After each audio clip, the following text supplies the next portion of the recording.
Hello students. तो आज हम लोग जो हैं आपके मैथमेटिकल फिजिक्स के इंपॉर्टेंट क्वेश्चंस जो हैं वो डिस्कस करेंगे पार्ट सेकंड। ठीक है, पार्ट फर्स्ट हम लोग डिस्कस कर चुके थे लास्ट क्लास में। ठीक है, उसमें लगभग 2 यूनिट कवर हो गई थी आपकी फर्स्ट और सेकंड। अब बाकी की बची जो थर्ड और फोर्थ यूनिट है उसमें अपन आज उसको कवर करने की कोशिश करेंगे। टाइम मिलेगा तो जो आपका नेक्स्ट पेपर है इलेक्ट्रॉनिक्स का या किसी का भी एक उसके भी कुछ क्वेश्चन जो है वो डिस्कस कर लेंगे। ठीक है, इसको कंप्लीट करके।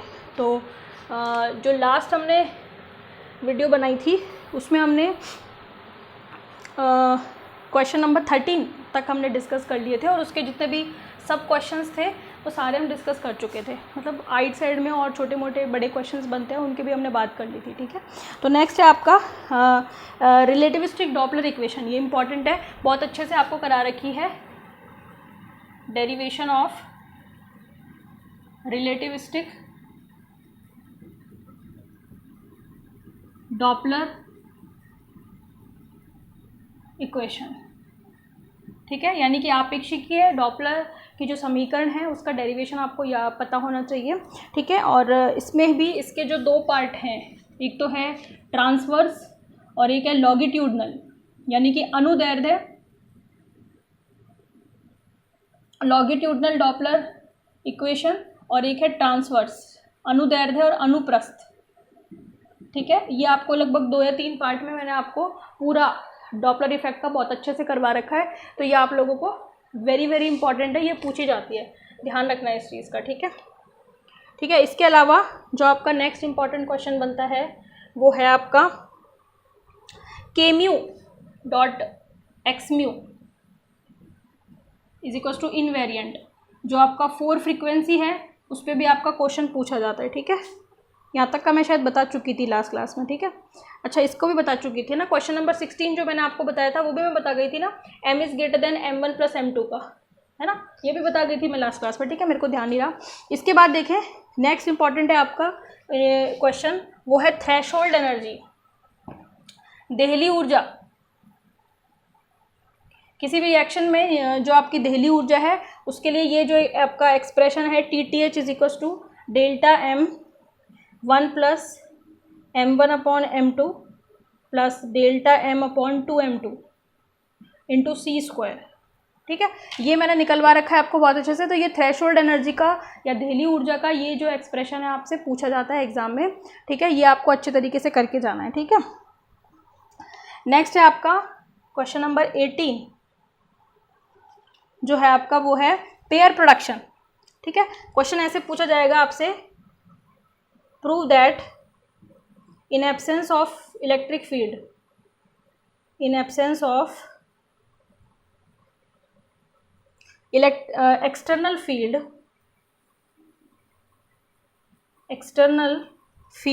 photon can't produce। ये क्वेश्चन कैसे बनेगा ये मैंने वहाँ भी आपको बता रखा है जहाँ पे वीडियो बनाई हुई है। फोटोन can't produce आपका इलेक्ट्रॉन पॉजिट्रॉन पेयर।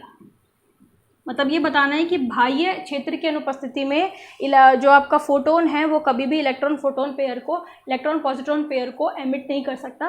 ये आपको सिद्ध करना है। इसके लिए आपको पर्टिकुलर एक्सप्रेशन आपको सिद्ध करके बताना है, जो cos पाई लेस देन 1 का ऐसा कुछ है ना, आपका एक्सप्रेशन को सिद्ध करना है आपका। वो आता है ग्रेटर देन 1 cos की वैल्यू कभी भी 1 से ज़्यादा नहीं हो सकती। तो वहीं पे हम कह सकते हैं, हमने कैसे किसको सिद्ध किया था, मान के चल रहे थे कि फोटोन प्रोड्यूस कर सकता है इलेक्ट्रॉन पॉजिट्रॉन पेयर। समझ में आ गई? तो हमारा रिजल्ट क्या है, क्योंकि गलत मान के चले तो रिजल्ट भी गलत आएगा। तो गलत मान के चले तो रिजल्ट आया था cos phi is greater than 1, और ये कभी भी संभव नहीं है। इसका मतलब क्या है कि कभी भी फोटोन बाह्य क्षेत्र की अनुपस्थिति में इलेक्ट्रॉन पॉजिट्रॉन पेयर को प्रोड्यूस नहीं कर सकता। ठीक है, ये आपको ध्यान रखना है। नेक्स्ट है आपका क्वेश्चन नंबर 19। क्वेश्चन नंबर 19 है आपका लेजेंडरी इक्वेशन। देखो ये आपकी नेक्स्ट यूनिट आ जाती है लेजेंडरी समीकरण। जहाँ पर भी मैंने आपको मैथमेटिकल फिजिक्स में ये चीज़ें कराई हैं वहाँ पे मैंने पूरा साफ साफ बता रखा है कि कौन सा ज़्यादा इंपॉर्टेंट है, कौन सा कम important. Legendary equation very very important है। लेजेंडरी इक्वेशन काफ़ी 4 इक्वेशन है, 4-5, वो सब में लेजेंडरी इक्वेशन बहुत इंपॉर्टेंट है। खास करके इसका ग्राफिकल रिप्रेजेंटेशन पेपर में बहुत पूछा जाता है। ग्राफीय निरूपण, ग्राफीय इनका P0 का P1 P2 P3 ये जो आपके व्यंजक हैं ये पूछे जाते हैं, इनका ग्राफिकल रिप्रेजेंटेशन बहुत अच्छे से आपको एक्सप्लेन कर रखा है, ये पेपर में बहुत पूछा जाता है। बात समझ में आ गई? ठीक है। इसके अलावा और कौन कौन सी इक्वेशन है आपकी?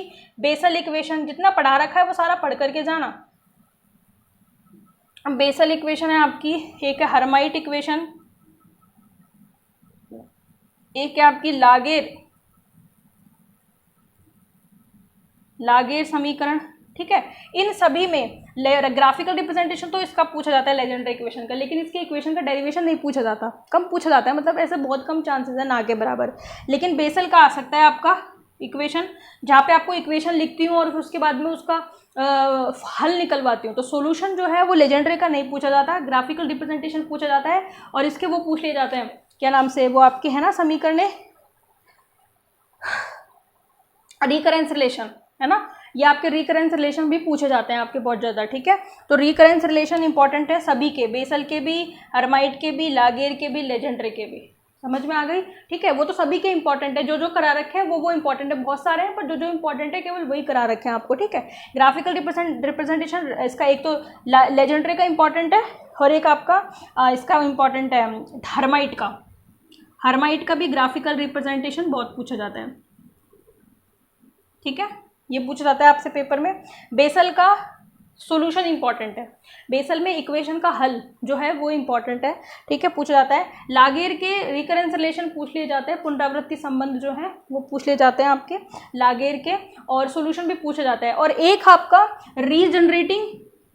जनरेटिंग इक्वेशन, जनरेटिंग फंक्शन, ये आपको निकलवा रखा है बहुत अच्छे से। जनरेटिंग फंक्शन जो है आपके वो उद्भव फलन सभी के इंपॉर्टेंट है, कोई से का भी आ सकता है, आपका पढ़ के आपको सभी के जाना है। बस आप इतना कर सकते हो कि आप लेजेंड्री के सॉल्यूशन को छोड़ सकते हो, लेकिन फिर भी एक बेसिक आइडिया लेकर के जाना उसका। कुल मिलाकर के ये 4 इक्वेशन है, इनको ठीक से पढ़ जाओ, इनमें से 2 क्वेश्चन मिलेंगे आपको। समझ में आ गई बात? इसके अलावा इनके छोटे छोटे क्वेश्चन है, जैसे इक्वेशन का किसी भी सेकेंड ऑर्डर डिफरेंशियल इक्वेशन का ऑर्डर क्या होता है। ठीक है, second order, first order, third order जो भी होती है आपकी। ठीक है, इसके अलावा उनके चरम बिंदु। ठीक है, इसके अलावा उसके जो आपके सिंगुलर पॉइंट वगैरह जो है, ऑर्डिनरी पॉइंट वगैरह जो है, ये पढ़ करके जाना, ये तो बेसिक है, ये तो है ही है आपके। ठीक है, इसके बाद ये यूनिट 3 तक का काम हो गया आपका।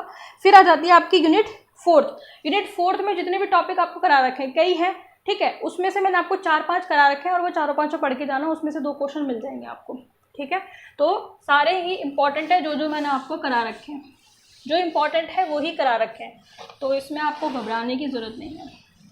देखें, यूनिट 4 में आपका जो इम्पोर्टेंट बनता है, कुछ 5 क्वेश्चंस हैं आपके। एक तो आपका लाइन चार्ज बिटवीन, पहला ही जो टॉपिक है वो आपको करा रखा है, line charge between 2 conducting plates. ठीक है, यानी कि जो कंडक्टिंग प्लेट्स हैं आपकी, है ना, उनके बीच में लाइन चार्ज निकालने का एक्सप्रेशन मैंने पूरा आपको निकाल रखा है। ठीक है, पूरा आपको बताना है, इसमें हेल्महोल्ट्ज़ इक्वेशन को यूज़ करके जो हमने निकाला हुआ है वो आपको करना है। नेक्स्ट आ जाती है आपकी Helmholtz equation in circular cylindrical coordinates.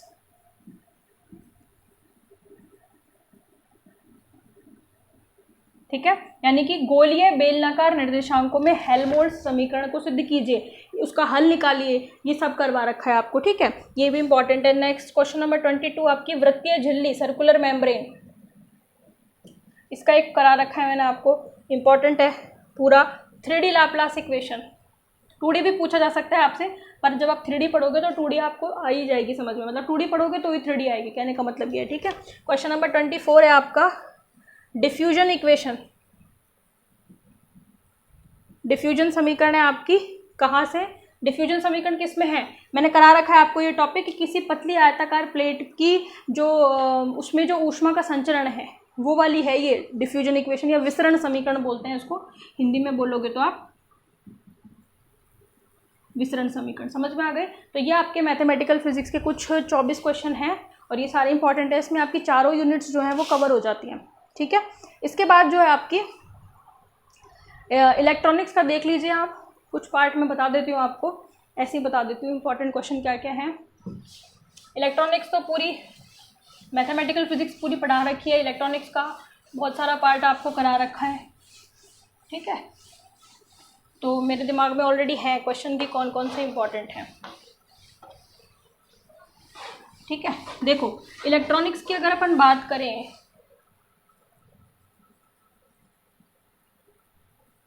ठीक है, क्वेश्चन नंबर 1, क्वेश्चन मतलब आप आइडिया ले लो, यूनिट फर्स्ट जो है आपकी वो है आपकी किससे रिलेटेड, नेटवर्क थ्योरम से रिलेटेड, ठीक है। तो जहाँ भी आपको नेटवर्क थ्योरम पढ़ाई थी उससे पहले आपको कुछ टॉपिक पढ़ा रखे हैं मैंने बेसिक, जिसमें आपके छोटी छोटी कुछ डेफिनेशंस हैं, ठीक है, नेटवर्क की, ठीक है, लूप की, ठीक है। नेटवर्क भी वो कौन से, द्वि टर्मिनल जाल, ट्राई टर्मिनल जाल, ठीक है, 4 टर्मिनल जाल, ठीक है, द्वि टर्मिनल, त्रि टर्मिनल, चतुर टर्मिनल, ठीक है, ये आपके सारी इंपॉर्टेंट है, ठीक है, जो छोटे क्वेश्चन है। लूप है आपका, नोड क्या होता है, प्रतिबाधाएं क्या होती हैं, आपको द्विपार्श्विक प्रतिबाधा, और ये सारे डेफिनेशंस पढ़ा रखे, जो बेसिक टर्मिनोलॉजी पढ़ा रखी है, उसमें से कोई भी 2-3 उठ करके आ सकती हैं, तो वो सारी इंपॉर्टेंट है आपके, ठीक है, आपको मिल जाएगी प्लेलिस्ट में, ठीक है। क्वेश्चन नंबर 2 आपका जो इसमें पूछा जा सकता है मोस्ट इंपॉर्टेंट, वो है प्राचल, पैरामीटर्स। पैरामीटर्स आपके डायरेक्ट भी पूछा जा सकता है कि वाई पैरामीटर या जेड पैरामीटर के लिए एक्सप्रेशन निकालिए, या उन पे आपको न्यूमेरिकल भी पूछे जा सकते हैं, क्वेश्चन पूछे जा सकते हैं। क्वेश्चन आप अपनी बुक में देखोगे, चेक करोगे, आपको मिल जाएंगे वहाँ पे, ठीक है। तो पैरामीटर्स इंपॉर्टेंट है आपके, कौन कौन से सारे पढ़ करके जाना आपके, जेड पैरामीटर प्राचल है ना, वाई पैरामीटर और आपका एच पैरामीटर, 3 है आपके, ठीक है। ये तो है ओपन सर्किट के लिए, ये लघुपतित के लिए, और ये आपका हाइब्रिड पैरामीटर यानी कि संकर प्राचल पूछा जाता है, जो दोनों का मिश्रण है, इन दोनों का, समझ में आ गई। प्राचल पूछे जाते हैं। क्वेश्चन नंबर 3, पैरामीटर्स तो हैं ही, इन पे बेस्ड न्यूमेरिकल्स भी आपसे पूछे जाते हैं,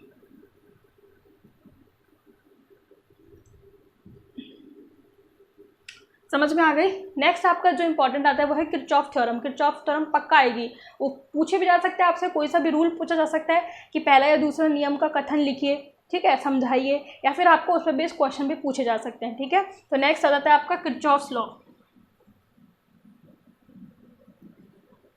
दोनों किरचॉफ के 2 लॉ हैं, एक है करंट लॉ और एक है वोल्टेज लॉ, दोनों ही इंपॉर्टेंट है आपके, ठीक है। किरचॉफ के दोनों ही लॉ इंपॉर्टेंट है, करंट लॉ और वोल्टेज लॉ, बात समझ में आ गई, ठीक है। नेक्स्ट है आपका इस पे बेस्ड क्वेश्चन भी, न्यूमेरिकल्स को तो लेकर के ही चलना।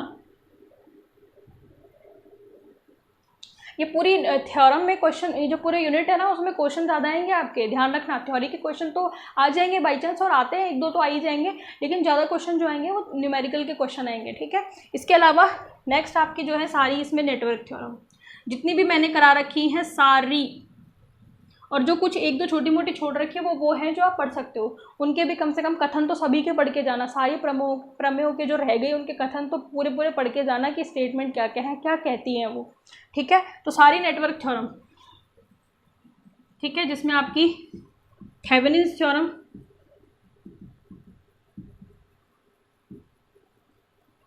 नेक्स्ट आपकी नॉर्टन्स थ्योरम, सुपरपोजिशन थ्योरम, अध्यारोपण प्रमेय, ठीक है। इसके अलावा आपकी कंपेंसेशन थ्योरम,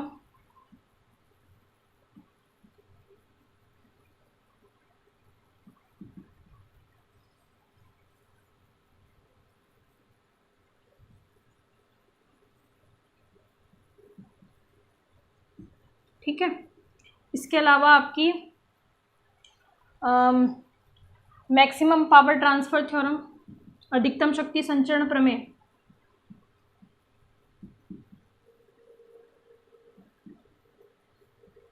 ठीक है।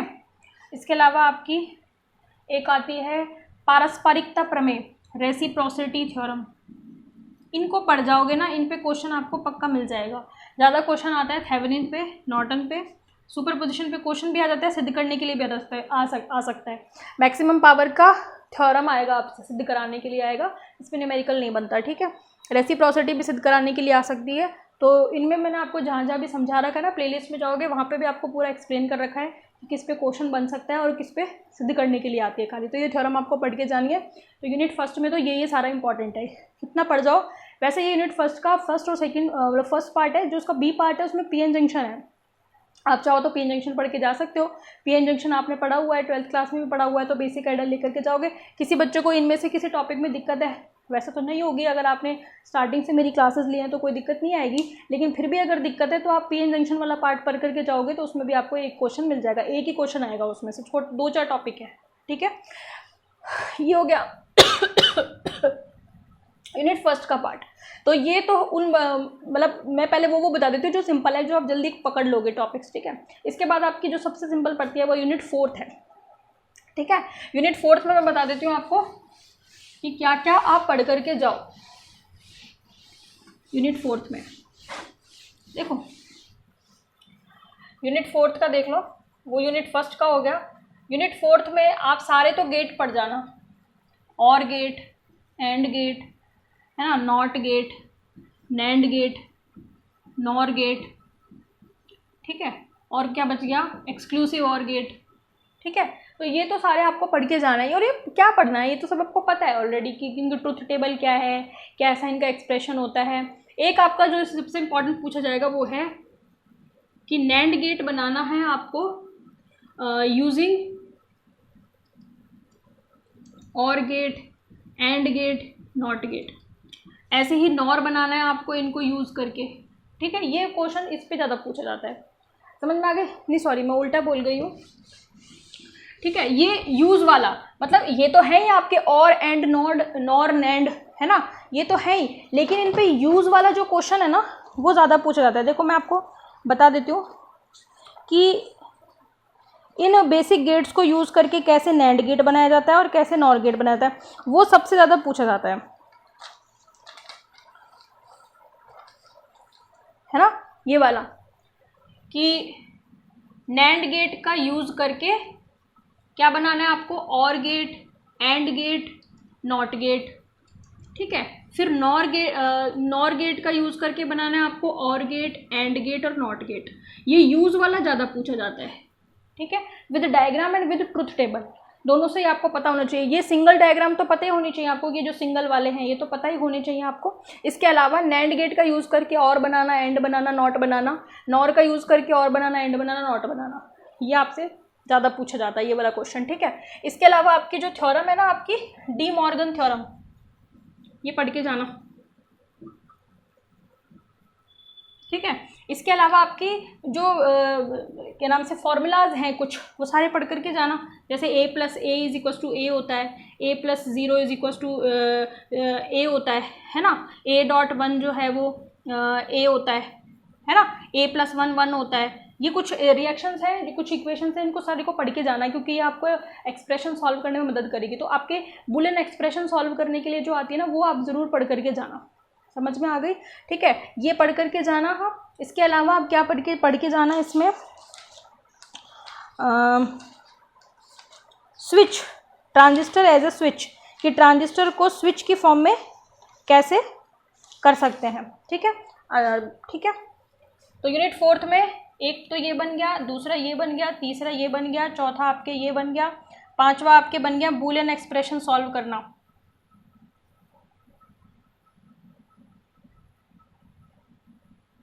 बूलियन एक्सप्रेशन को सॉल्व करना, ठीक है। ये आपसे पूछा जाता है बूलियन एक्सप्रेशन कैसे सॉल्व करते हैं। जैसे आपसे ये पूछा जाएगा कि भाई सिद्ध कीजिए ये वाला कि AB +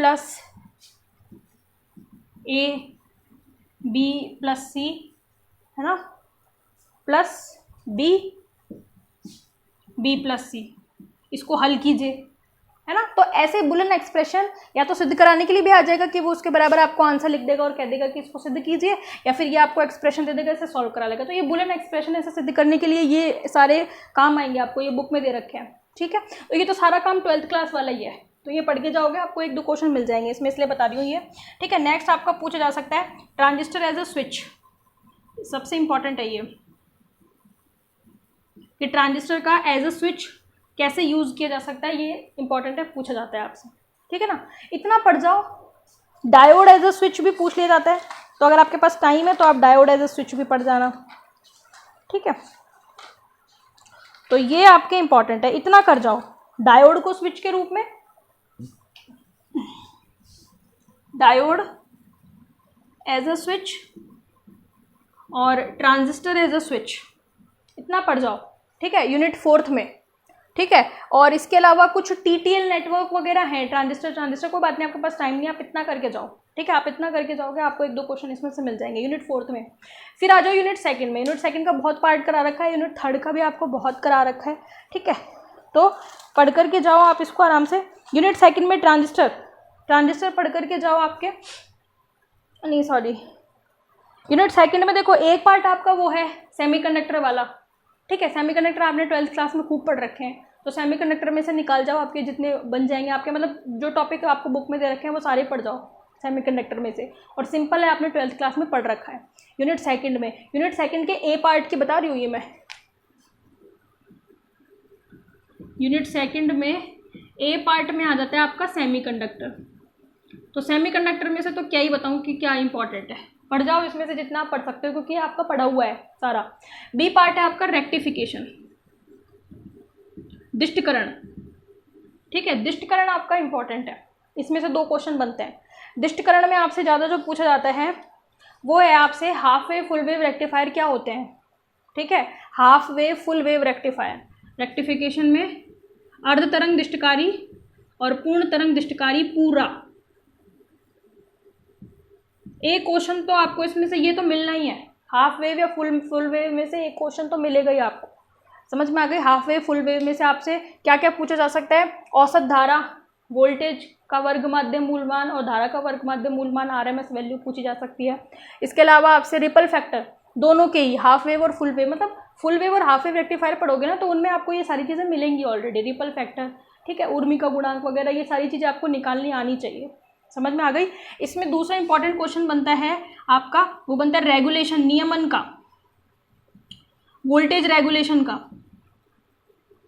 ठीक है, वोल्ट का नियमन का एक क्वेश्चन बनता है, वो भी इंपॉर्टेंट है। तो इतना कर जाओ यूनिट 2nd में, बहुत है। यूनिट 3rd आ जाती है आपकी ट्रांजिस्टर और ट्रांजिस्टर एम्पलीफायर की।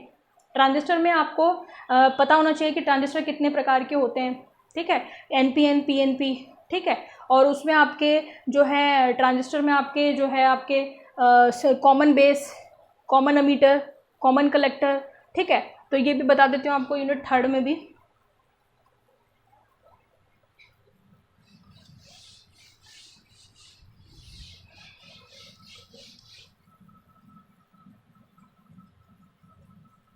यूनिट 3rd में आप पढ़ के जाओ ट्रांजिस्टर, मतलब 3rd में है किसी के कहीं पे, ये 2nd में भी मिल जाएगा। तो ट्रांजिस्टर एंड ट्रांजिस्टर एम्पलीफायर, जितने टॉपिक करा रखे हैं वो तो सब पढ़ के जाना ही है। ट्रांजिस्टर में पता होनी चाहिए आपको NPN PNP, ठीक है, इसमें जो भी आपको बता रखा है ना, एवलांच भंजन, है ना, और आपके कई तरह की चीज़ें मैंने रिएक्शंस बता रखी हैं आपको इसमें NPN और PNP में, ट्रांजिस्टर में, ठीक है। इसके अलावा इसके configuration, common base, common ammeter, common collector पूरे पढ़ा रखे हैं। इसके अलावा आपसे अल्फ़ा बीटा, ठीक है, धारा लाभ, ये अल्फ़ा जो है वो कॉमन बेस में होता है, सॉरी अल्फ़ा होता है इसमें, हाँ अल्फ़ा कॉमन बेस में होता है, बीटा कॉमन एमीटर में होता है, और CC में होता है गामा। तो ये नहीं पूछा जाता इतना, लेकिन अल्फ़ा बीटा पूछा जाता है, यानी कि धारा लाभ कॉमन बेस में और कॉमन एमीटर में पूछा जाता है। इनमें रिलेशन भी पूछा जा सकता है, अल्फ़ा और बीटा में रिलेशन, ठीक है, relation between alpha and beta. एक इंपॉर्टेंट क्वेश्चन बनता है लोड लाइन, करा रखा है, load line and operating point, ठीक है। ट्रांजिस्टर एज एन एम्पलीफायर में भी आपको common base, common ammeter, common collector, amplifier सब पढ़ा रखे हैं, समझ में आ गई। तो आपको ये सारी चीज़ें करके जानी है। आप अगर आप पढ़ाई कर रहे हो तो भी आपको आइडिया हो जाता है कि आपको क्या क्या चीज़ें इंपॉर्टेंट है और क्या क्या नहीं है। प्रीवियस ईयर क्वेश्चन पेपर को थोड़ा सा देख करके जाना। तो इलेक्ट्रॉनिक्स का भी अपना हो गया, फिर एक अपना बचा है थर्मोडायनेमिक्स, ठीक है। थर्मोडायनेमिक्स के नेक्स्ट में देख लेंगे और फिर अपने क्लासेस जो है वो कंटिन्यू करेंगे, ठीक है। तो मिलते हैं नेक्स्ट क्लास में थर्मोडायनेमिक्स के इंपॉर्टेंट क्वेश्चन के साथ। और कोई दिक्कत हो तो कमेंट सेक्शन में डाल देना आप, मैं उसका पर्सनली रिप्लाई कर दूंगी या फिर नेक्स्ट वीडियो में उसको डिस्कस कर लेंगे। Thank you so much.